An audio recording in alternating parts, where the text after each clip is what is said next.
Delhi car குண்டுவெடிப்பு சம்பவத்தில் Hamas பாணியில் ட்ரோன் தாக்குதல் நடத்த திட்டமிட்டிருப்பதாக தகவல் ஒன்று வெளியாகி இருக்கிறது. மேலும் விவரங்களை எமது செய்தியாளர் பாரதி ராஜா வழங்க கேட்கலாம். பாரதி ராஜா, தற்போது வரை என்னென்ன தகவல்கள் கிடைக்கப்பெற்றிருக்கின்றன? முழு விவரங்களை பதிவு பண்ணுங்க. டெல்லி கார் குண்டுவெடிப்பு சம்பந்தமாக என்ஐஏ தேசிய புலனாய்வு அமைப்பு விசாரணை நடத்தி வருகிறது. ஏற்கனவே 2 பேரை அதிகாரப்பூர்வமாக கைது செய்திருக்கிறது. ஜெய்சிர் பிலால் வாணி, அதே போல மற்றொரு நபரான ஆமீர் ரஷீத் அலி. இதுல 2வது கைது செய்யப்பட்ட ஜெய்சிர் பிலால் வாணி என்கிற டேனிஷ் அவர்கிட்ட விசாரணை நடத்துல பல்வேறு திடுக்கிடும் தகவல்கள் வெளியாகி இருக்கிறது. குறிப்பா ஹமாஸ் பாணியில இந்தியாவின் பல இடங்கள்ல தாக்குதல் நடத்த திட்டமிட்டிருந்ததாக தகவலானது வெளியாகி இருக்கிறது. கடந்த 2023 அக்டோபர் மாதம் ஹமாஸ் இஸ்ரேல் மீது ட்ரோன் தாக்குதல் நடத்தியது. அதே பாணியில் இந்தியாவிலும் தாக்குதல் நடத்த திட்டமிட்டிருந்ததாகவும் அதற்கு தேவையான அனைத்து தொழில்நுட்ப அம்சங்களையும் இந்த ஜெய்சிர் பிலால் வாணி என்கிற டேனிஷ் அவர் செய்து வந்ததாகவும் கூறப்படுகிறது. குறிப்பா ட்ரோன்ல பாம்களை பொருத்தி வழங்கும் விஷயத்திலும், அதே போல தொழில்நுட்ப அம்சங்கள், அதுல அந்த ட்ரோன்ல பாம் மட்டும் இல்லாது கேமரா எங்கு தாக்குதல் நடத்தணும் அப்படின்றத துல்லியமா தெரிஞ்சுக்கிறதுக்காக லைவ் ஸ்ட்ரீமிங் கேமராக்கள் அந்த ட்ரோன்ல பொருத்தியதாகவும் சொல்லப்படுது. அது மட்டும் இல்ல, சிறிய வகை ராக்கெட்டுகளையும் இவர் தயாரித்து வந்ததாக கூறப்படுகிறது. அதையெல்லாம் தாண்டி இன்னொரு முக்கியமான விஷயம், டெல்லி கார் குண்டுவெடிப்பு காரணமான உமரோட இவர் தொடர்புல இருந்ததாகவும் தற்போது முதற்கட்ட விசாரணையில தெரிய வந்திருக்கு. நேற்றுதான் இவர் கைது செய்யப்பட்டார். இன்று நீதிமன்றத்தில் ஆஜர்படுத்தப்பட்டு முழுமையான விசாரணைக்கு அவர் எடுத்துக் கொள்ளப்படுவார் என்பது குறிப்பிடத்தக்கது. அதன் பின்னர் அவர்களது திட்டம் என்ன, யாருடைய தூண்டுதலின் பேரில் அவர் இந்த செயலில் ஈடுபட்டார் என்ற விஷயங்கள்லாம் நமக்கு மிக பெரியதாக தெரிய வரும். இதெல்லாம் ஒரு பக்கம் அப்படின்னா, இந்த அனைத்து விஷயங்களையுமே சுற்றி சுற்றி ஒரே மையப்புள்ளியில வந்து நிற்பது ஹரியானா மாநிலம் ஃபரிதாபாத்ல இருக்கிற அல்ஃபாலா யூனிவர்சிட்டி தான்.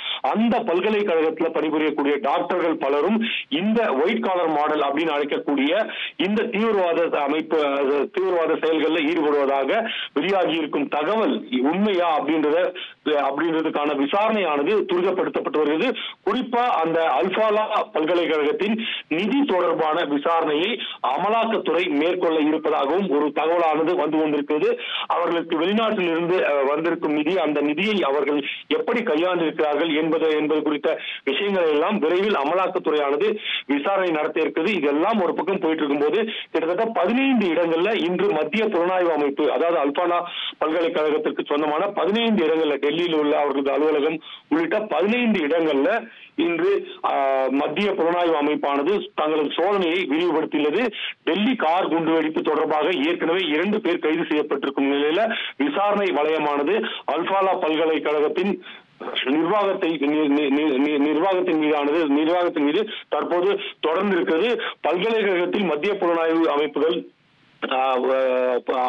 சோதனை செய்து வரும் அதே வேளையில இந்த 2 பேர், அந்த உமருடன் தொடர்பு இருந்ததாக கைது செய்யப்பட்டிருக்கும் 2 நபர்களிடம் விசாரணையானது தொடங்க இருக்கிறது. இன்று மேலும் பல கைதுகள் இருக்க வாய்ப்பு இருப்பதாகவும், அதே போல இவர் காஷ்மீர்ல இருந்து கடைசியாக கைது செய்யப்பட்ட ஜெய்சிர் பிலால் வாணி காஷ்மீரின் ஸ்ரீநகரை சேர்ந்தவர் என்பதால் அங்கு இவர் யாருடன் எல்லாம் தொடர்பில் இருந்தார், இங்கு அவர் ஏற்கனவே அந்த ட்ரோன் தாக்குதல் நடத்த திட்டமிட்டிருந்தாக வெளியான தகவல் குறித்து அவர் என்னென்ன பொருட்கள் எல்லாம் பயன்படுத்தினார், அவருடைய இருப்பிடத்தை சோதனை செய்ய தற்போது என்ஐஏவானது தயாராகி வருகிறது.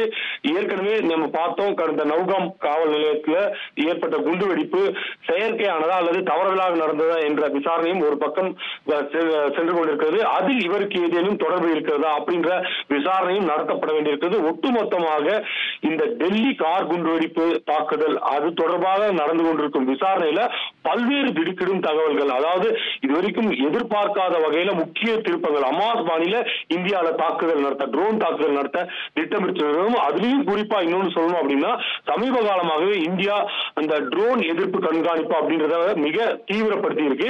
அதிலிருந்து எப்படி மீள்வது, அதிலிருந்து எப்படி தெரியாமல் தாக்குதல் நடத்துவது என்பதற்கான திட்டத்தையும் ஜெய்சிர் பிலால் வாணி செய்து கொண்டிருந்ததாக கூறப்படுகிறது. அது தொடர்பாகவும் தேசிய புலனாய்வு அமைப்பு விசாரணை நடத்தியிருக்கிறது.